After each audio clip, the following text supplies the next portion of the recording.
casos mais misteriosos envolvendo uma banda foi de um casal bem famoso, o Sid Vicious, que era do Sex Pistols, e a Nancy Spungen. Hoje a gente vai falar sobre o que realmente aconteceu. Bem-vindos a mais um vídeo no canal. Se você gosta de conteúdo assustador, bizarro e misterioso, você tá no lugar certo. Toda semana tem pelo menos 3 vídeos longos, todo dia tem vídeo curto, então tem muito conteúdo pra vocês. Se você gosta desse tipo de conteúdo, não esquece de deixar seu like, se inscrever no canal, comentar outros temas que vocês querem ver aqui. As fontes e os créditos estão sempre na descrição do vídeo. E como vocês sabem, eu cheguei hoje de Nova York. Eu tava lá a trabalho, tava fazendo umas coisas. Se vocês me acompanham no Instagram, vocês sabem o que eu tava fazendo. Inclusive, depois vai sair vlog contando pra vocês histórias bizarras de Nova York e mais ou menos o que eu fui fazer lá. Mas, antes de ir, eu tava pesquisando sobre casos famosos que aconteceram lá pra poder contar pra vocês. Um deles já tem vídeo aqui no canal, que é de um serial killer, um dos serial killers mais famosos, o filho de Sam. Então, eu vou mencionar no vlog, mas obviamente vocês já podem assistir o vídeo contando a história completa. E essa história que eu vou contar hoje, eu já tava querendo fazer há um tempo, mas eu tava adiando por nenhum motivo, e agora casou perfeitamente de ter ido pra Nova York. Eu confesso que eu não fui exatamente pro local onde aconteceu o caso, mas eu passei ali pela região, então a gente vai falar sobre isso. Em homenagem à cidade de Nova York, um caso um tanto quanto misterioso. Então, sem mais enrolação, bora pra história.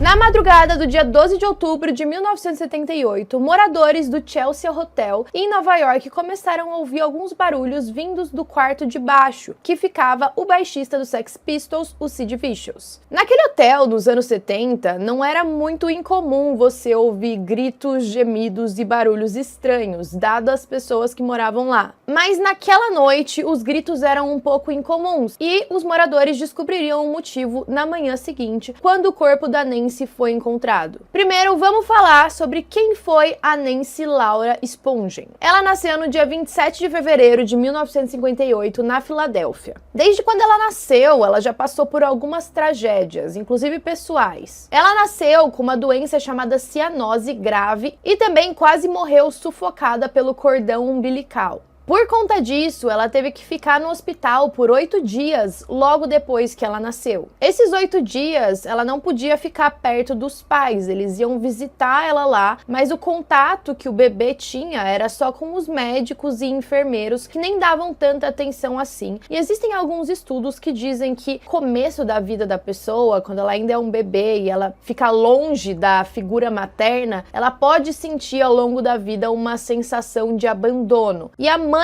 da Nancy acha que esse foi o caso. Depois desses 8 dias, ela foi considerada bem o suficiente para poder ir para casa. Mas ela também era um bebê bem difícil. Ela tinha várias crises de raiva e um comportamento um tanto quanto violento. Ela também chorava demais. Aos 3 meses de idade, a pediatra dela receitou um remédio muito forte que nem era recomendado para bebês, mas esse remédio não adiantou muito. A mãe da Nancy deu várias entrevistas depois da morte dela, e ela falava que ela sabia que era normal bebês chorarem, mas no caso da Nancy, ela ficava gritando, era um negócio que não fazia sentido. E aí eles tentaram de tudo. Eles tentavam dar mamar para ela, tentavam pegar ela no colo, tentavam dar voltas pela rua, tentavam deixá-la chorando para ver se ela parava em algum momento, mas nada funcionava. Ela também exibia um comportamento violento com a irmã mais nova dela, a Susan. Ela parecia não gostar da irmã, mas pelo contrário, quando o irmão mais novo dela nasceu, ela tratava ele muito bem. Só que até ele, conforme ele crescia, ele sentia que a família estava dando mais atenção para ele do que para ela. Então ela tentava chamar a atenção de alguma forma. Além disso, ela era bem teimosa e ela sempre conseguia o que ela queria. Se ela quisesse alguma coisa e as pessoas não quisessem fazer para ela, ela infernizava a vida delas e controlava e manipulava de todas as formas que ela conseguia até ela ter o que ela queria.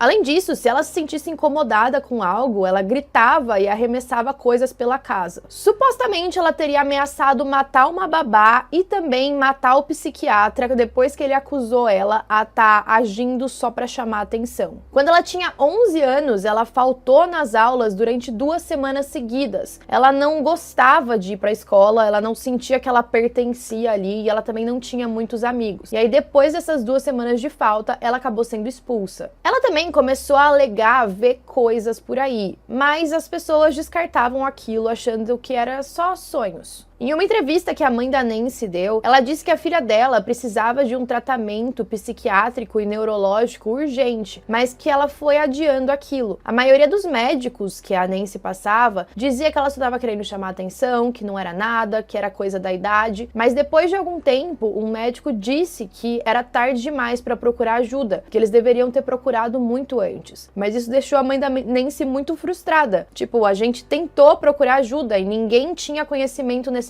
para poder falar o que tem de errado com a minha filha. E além de tudo, apesar dos esforços dos pais da Nancy para conseguir um tratamento para ela, a maioria dos psiquiatras falavam que tudo que ela precisava era só de amor e carinho dos pais. Mas era literalmente só isso que eles estavam fazendo, como que ninguém estava achando o que realmente estava acontecendo com ela. Depois que ela foi expulsa da escola comum, indicaram que ela frequentasse um outro tipo de escola que tinham alunos especiais. Na verdade, tinham todos os tipos de pessoas que precisavam de uma atenção especial. Tinham pessoas com TDAH, às vezes TOC, alguma coisa do tipo, e os pais acharam que talvez em uma escola assim a Nancy conseguisse se desenvolver melhor e, sei lá, de repente fazer mais amizade. Lembrando que isso era 1972. Só que nessa escola era tipo um internato, e lá ninguém fazia as vontades da Nancy. Ela não podia simplesmente gritar, espernear e arremessar coisas pela sala para conseguir o que ela quisesse. E aí quando começaram a falar não pra ela ficou extremamente frustrada e ela tentou tirar a própria vida. Antes dela tentar, ela tentou ligar para os pais para avisar que não estavam querendo fazer o que ela tinha pedido, só que os pais não estavam disponíveis, eles não atenderam. E aí, quando eles ficaram sabendo pela escola que a Nancy tinha tentado aquilo, eles foram correndo ver o que tinha acontecido. E a Nancy disse que era culpa deles, porque eles não atenderam no telefone, então ela foi obrigada a fazer isso. Então dá pra ver como ela era manipuladora. Foi também nessa escola que ela começou a ter contato com drogas. Muitos dos estudantes da escola tomavam medicamentos e aí ela começou a fazer tipo um comércio ali dentro, trocando as pílulas entre eles. Também tinha um homem que morava próximo à escola que vendia drogas para os estudantes. Ele vendia em troca de itens preciosos que os alunos tivessem. Então a Nancy começou a roubar joias da mãe para trocar por drogas na escola. E eram drogas pesadas, tá? Não era tipo só maconha, coisas assim. Tinha LSD, então desde muito nova a Nancy já teve esse contato. Nessa escola foi quando ela começou a namorar o primeiro namorado dela, ele chamava Jeff e ele tinha uma banda. Foi aí que ela começou a ter mais contato com música e ela se apaixonou. Parecia que aquilo era a vida dela, era o que a inspirava, fazia ela querer continuar. E era difícil que ela gostasse realmente de alguma coisa. E ela até parecia ter um dom pra música. Parecia que ela sempre acertava quais bandas estavam prestes a estourar antes que elas estourassem. Até a própria irmã da Nancy elogiava isso nela. Em certo ponto na escola, ela fez um aborto nela mesma com um cabo de metal. Ela colocou na cabeça dela que ela estava grávida, então ela mesma tentou tirar o filho, mas depois, quando ela foi encontrada tendo uma hemorragia, eles fizeram exames e descobriram que ela nunca tinha engravidado. E ela perfurou o útero nessa brincadeira. A Nancy era muito inteligente, diziam que ela tinha o QI muito alto, e apesar dela ter todos esses problemas, ela acabou se formando do ensino médio antes das outras pessoas. Ela tinha só 16 anos, mas no ano anterior, com 15, ela foi diagnosticada finalmente por um psiquiatra como tendo esquizofrenia. Ela terminou com o namoradinho dela do ensino médio e aí ela foi para a universidade, mas ela foi presa meses depois por posse de drogas. Mais tarde, ela foi pega guardando bens roubados de outras pessoas dentro do quarto do dormitório dela da universidade, e isso fez com que ela fosse expulsa, mas não só isso, ela foi banida de entrar no estado da universidade que ela fazia, que no caso era o Colorado. Os pais da Nancy estavam bem descontentes com o comportamento dela, eles não sabiam mais o que fazer, mas ela também se sentia dona de si mesma, e aí ela decidiu que ela simplesmente ia fugir de casa, abandonar a família e se mudar para Nova York. Isso com 17 anos. Só que ela precisava achar alguma forma de se sustentar na cidade, que não era uma cidade barata, então ela recorreu ao trabalho sexual.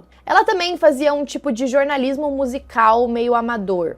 e aí ela pulava para outros trabalhos, como em lojas de roupas, mas foi nessa hora que ela começou a ser groupie de bandas famosas. Pra quem não sabe o que é groupie, nem eu acho que sei a definição certa, mas basicamente são aquelas pessoas que seguem a banda pra todo lugar onde elas vão. Elas são muito fãs, às vezes elas conseguem acesso aos bastidores, ao camarim, estão sempre ali junto, às vezes viajam junto com a banda também. E ela ficou bem famosa nesse meio. Ela acompanhava bandas que estavam gigantes na época e que até hoje são, tipo Aerosmith, New York Dolls, Ramones. Em dezembro de 1976, ela pegou um voo junto com uma banda chamada Heartbreakers e ela foi para Londres. Chegando lá, foi onde ela conheceu os Sex Pistols. Na época em que ela conheceu os Sex Pistols, eles ainda não eram tão grandes assim. E agora a gente vai falar da outra parte do casal dessa história. Quem foi John Simon Ritchie, também conhecido como Sid Vicious. Ele nasceu no dia 10 de maio de 1957 em Lewisham e ele era filho do John e da Annie Ritchie. A mãe dele era muito conhecida por vender drogas. O pai do Sid fez uma sacanagem muito grande com ele e com a mãe. Eles tinham combinado de se mudar para um lugar e aí depois ele ia encontrar os dois, só que aí os dois foram e o pai nunca foi. Então ele abandonou a família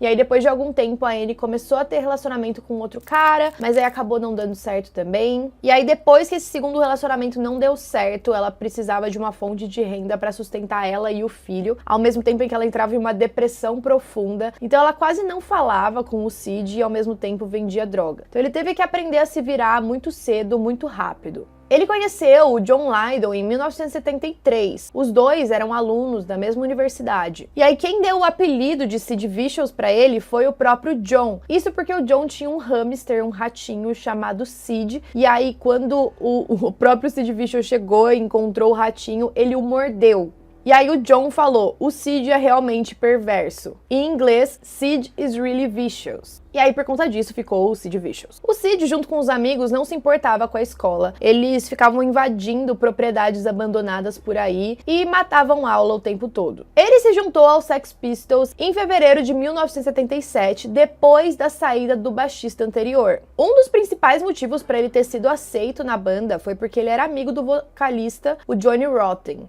Eu já peço desculpa pra vocês, porque eu não sei exatamente a história de banda. Eu sei que deve ter muita gente aí que é fã dos Sex Pistols e deve saber bem mais que eu. E tudo que eu tô falando é basicamente das fontes que eu peguei. Então me desculpem se eu estiver falando alguma coisa errada, mas eu também não vou entrar muito no mérito, porque não interessa tanto pra gente como a banda se formou, mas sim o relacionamento dele com a Nancy. O Sid não tinha muita experiência tocando baixo quando ele entrou na banda, mas ele era literalmente a figura do punk rock. Ele tinha toda a atitude que eles precisavam. Só que depois que ele entrou na banda, ele começou a brigar muito, usar drogas, ele se cortava. Ele, inclusive, até contraiu hepatite por usar drogas injetáveis. Em um dos shows que eles fizeram, ele quebrou uma garrafa em uma pessoa e aí os caquinhos dessa garrafa voaram no olho de uma fã que ficou cega. E por esse caso, ele até foi preso. Como o Sid brigava bastante, isso fazia o Sex Pistols ser banido de tocar em vários lugares. Mas, ao contrário do que vocês possam imaginar, isso aumentava ainda mais a reputação deles. Porque a gente tá falando da cena do punk rock, todo mundo queria uma banda, tipo, brigando, quebrando instrumentos, bem rebelde, assim. E aí agora a gente vem pra Nancy. De acordo com uma entrevista, a gente teve uma definição um pouco preconceituosa com groupies e com a própria Nancy, mas pra aquela época foi assim que foi descrita a situação. Pra ser uma groupie, você tinha que ser alta e magra e ter roupas da moda. E aí vem a Nancy.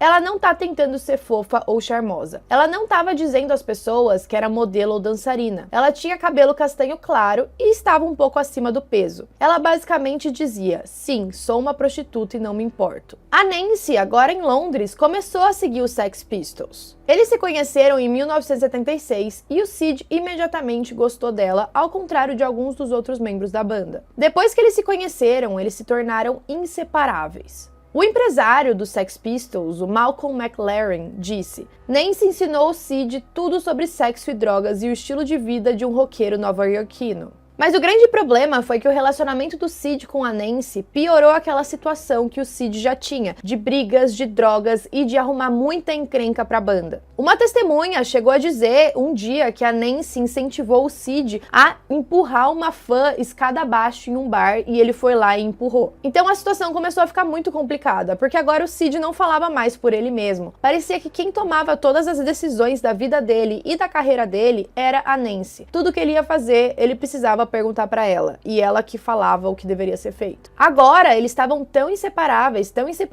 que eles não conseguiam fazer mais reuniões da banda sem a Nancy estar presente, sem dar palpite, sem achar que sabia mais do que eles. E o Sid, é claro, ficava sempre do lado dela. Os dois eram uma bomba prestes a explodir. Eram muitas festas, eles bebiam muito, eles usavam muitas drogas e o Sid não estava quase em nenhum momento sóbrio. O próprio gerente, que eu mencionei pra vocês, admitiu mais tarde ter tentado sequestrar ela e mandar ela em um voo de volta pra Nova York. Só que o plano se tornou impossível porque afinal o casal era inseparável. Em janeiro de 1978, agora que eles já estavam há mais ou menos 2 anos juntos, a banda chegou a ponto de banir a Nancy da turnê que eles iam fazer pelos Estados Unidos. Só que o Sid foi sem ela pra lá e ficou completamente revoltado. Parecia que ele não sabia mais viver sem ela estar junto. E isso deu pra ver no palco. Em certa altura, ele acertou uma das pessoas da audiência com o baixo dele. E, infelizmente, o Sex Pistols não sobreviveria àquela turnê. Um pouco antes deles se separarem, eles chegaram a viajar para Paris juntos para filmar tipo um documentário falso do Sex Pistols. E era bizarro, porque a Nancy era muito manipuladora. Uma das pessoas que estava com eles nessa viagem disse que, em certo momento, a Nancy não queria que ele saísse e deixasse ela sozinha para ir gravar, e aí ela se cortou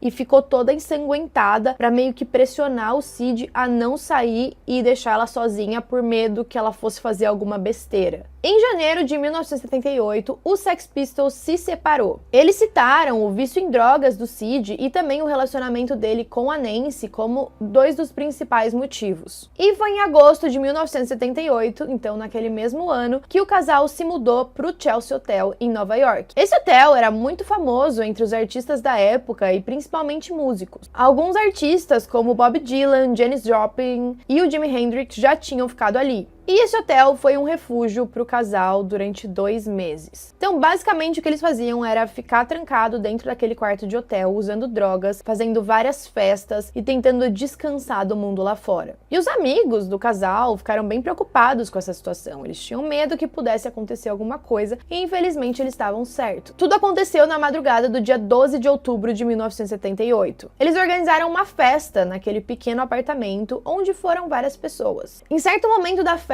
o Sid tomou cerca de 30 comprimidos de um remédio bem potente, uma mistura de barbitúricos. E depois que ele tomou aqueles remédios, ele basicamente apagou na cama. E ele ficou ali deitado durante grande parte da noite, enquanto os convidados entravam e saíam livremente. Por volta das 2:30 da manhã, ele pediu pro Rockets Redglare, que era um guarda-costas e também traficante do Sid, por um analgésico opioide. E por volta das 7:30 da manhã foi quando os moradores daquele local ouviram alguns gemidos femininos vindos do quarto. Mas foi só às 11 da manhã que a recepção começou a receber algumas ligações de emergência. O Sid tinha acordado daquele estado dele de inconsciência e foi até o banheiro. Lá, ele encontrou a Nancy deitada no chão em uma poça de sangue de um ferimento que estava no abdômen dela. Então ele começou a vagar pelos corredores, atordoado, chorando e desesperado, se perguntando quem tinha feito aquilo. Algumas pessoas relatam que naquele momento, antes da polícia chegar, ele disse que ele a tinha matado. Mas assim que a polícia chegou, ele retratou essa confissão. Várias fontes relataram inicialmente que o Sid tinha confessado, então a princípio a polícia não tinha mais nenhum outro suspeito além dele. O Sid, quando foi levado para interrogatório, disse que ele estava dormindo quando aquilo aconteceu. Ele também dizia que ele não conseguia se lembrar de nada daquela noite, e a polícia estava bem cética, mas apesar disso, os amigos e familiares acreditavam no Sid. O McLaren depois disse que a Nancy tinha sido o primeiro e o único amor da vida dele, da vida do Sid no caso, e insistia que ele não era o responsável pela pela morte. De qualquer forma, ele não permaneceu muito tempo preso, ele conseguiu sair sob fiança. O caso era bem misterioso, as pessoas estavam procurando respostas, e é claro que foi extremamente chocante, tava todo mundo falando sobre isso, e aquilo parecia ter impactado o Sid em primeiro lugar, é claro. Como ele ia ficar sem a Nancy agora. Apesar do mistério, o caso ficou ainda mais misterioso quando o Sid foi encontrado morto só alguns meses depois. Ele teve uma overdose de heroína no apartamento da nova namorada dele no dia 2 de fevereiro de 1979. Na noite anterior, ele estava em uma festa com essa nova namorada, com alguns amigos e com a mãe. Tanto o Sid quanto a Nancy tinham 21 anos quando morreram. Com a morte do Sid, a polícia abandonou o caso da Nancy, o principal suspeito deles tinha morrido, então parecia que não fazia mais sentido. No entanto, até hoje, os amigos e parentes próximos do Sid estão convencidos de que ele realmente não a matou. E aí vocês devem estar se perguntando, tá, mas a gente não tem nenhuma evidência, não tem nenhum outro suspeito, como que pode? Um cara chamado Phil Strongman, que escreveu um livro falando sobre a história do punk, constatou que em janeiro daquele ano, um homem casualmente confessou o assassinato da Nancy, e que inclusive deu evidências de ter a matado. O homem era aquele tal de segurança vendedor de drogas chamado Rocket. De acordo com a história desse cara, esse segurança, o Rocket, teria saído do quarto quando o Sid pediu para comprar drogas. E aí, quando ele voltou, ele teria encontrado o Sid na cama inconsciente. Ele pensou que o Sid tinha morrido e ele viu que ao lado da cama, na mesa de cabeceira, tinha uma grande quantidade de dinheiro. E aí ele pensou, se o Sid morreu, ele não vai precisar desse dinheiro, né? Então ele não vai se importar se eu pegar. Só que a Nancy teria saído do banheiro bem nessa hora e pegado ele roubando. E aí a Nancy teria ameaçado ele e se jogado pra cima dele. De repente, ameaçado de chamar a polícia. E perto daquele dinheiro também tinha uma faca. Era uma faca que a Nancy tinha dado de presente pro Sid. Então o Rocket teria pegado essa faca que estava ali perto dele e esfaqueado ela no abdômen. E aí ele fugiu da cena, saiu do quarto, esperando ter deixado para trás 2 corpos. E, inclusive, esse tal de Rocket teria mostrado evidências até de um pouco do dinheiro com manchas de sangue. Essa teoria faria sentido. O Rocket depois teria retratado essa confissão e falado que não se lembrava nada do que tinha acontecido naquela noite e que ele não viu nada. Ele manteve a história de que ele saiu pra comprar drogas e nunca mais voltou. Mas ainda assim essa história é estranha, né? Tipo, ele sempre saía, comprava e voltava, e dessa vez que aconteceu uma morte ele não voltou? Ele até culpou um outro vendedor de drogas, que ele disse que estava no lobby do hotel naquela noite. Só que ele nunca deu uma descrição desse homem, nunca deu um nome, a gente nem sabe se ele existiu. E aí, nos anos que se seguiram à morte da Nancy, é claro que várias teorias surgiram. É claro que uma das teorias é essa do Rocket. Algumas pessoas acreditam que os dois tentaram tirar a própria vida ao mesmo tempo, só que o Sid não conseguiu porque ele estava bem tolerante àqueles comprimidos que ele tomou. Um músico que estava presente na festa naquela noite chegou a sugerir que a Nancy tinha se esfaqueado sozinha para tentar, sei lá, pressionar o Sid, como ela já fez em outras vezes, para chamar atenção, para que ele resgatasse ela. Só que o Sid estava inconsciente na cama, então ela teria sucumbido aos ferimentos ali sozinha no banheiro.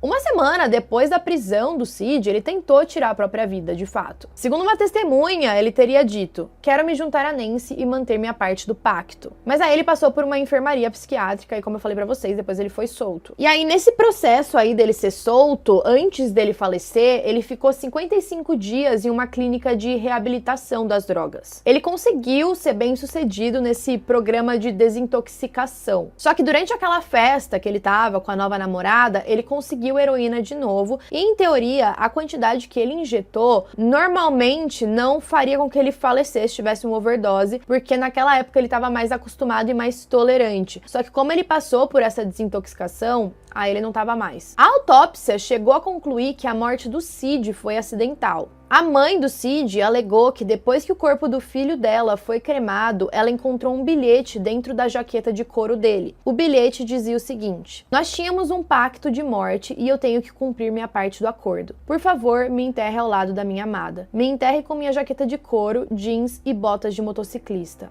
a Deus. Ou seja, as pessoas têm essa teoria de que a morte dele não foi acidental, porque provavelmente eles combinaram que se um morresse, o outro morreria também. A mãe do Sid chegou a perguntar para a mãe da Nancy se ela poderia espalhar as cinzas do filho dela em cima do corpo da Nancy, mas ela não teria autorizado. Algumas pessoas dizem que mesmo assim eles foram até o cemitério e jogaram as cinzas em cima do túmulo, mas não tem como a gente afirmar isso. Uma outra teoria que se popularizou é que talvez a própria mãe do Sid tenha sido responsável pela overdose dele. Disseram que naquela festa tinham várias drogas circulando, mas que o restante da heroína tinha sido entregue nas mãos da Anne para que o Sid não usasse, afinal ele tinha acabado de se reabilitar. Então ela teria sido a responsável de dar a droga para ele, e aí ele teve a overdose. E aí teve um documentário canadense chamado Final 24, que alegou que a Anne teria matado o próprio filho para que ele não fosse preso de novo. E nesse filme, dizem que a Anne confessou que ela matou o filho no leito de morte dela. Só que essa suposta confissão gera várias dúvidas. Provavelmente a gente nunca vai saber a verdade. Eu particularmente não acredito que o Sid tenha matado ela. Eu acho que faria sentido que essa história aí do Rocket ter entrado e ela pegou ele roubando.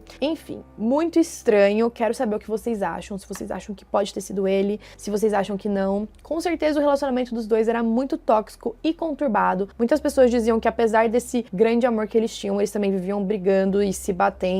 Enfim, tem muito mais sobre o relacionamento dos dois nessa história, mas basicamente é isso. Então comentem o que vocês acharam e até a próxima.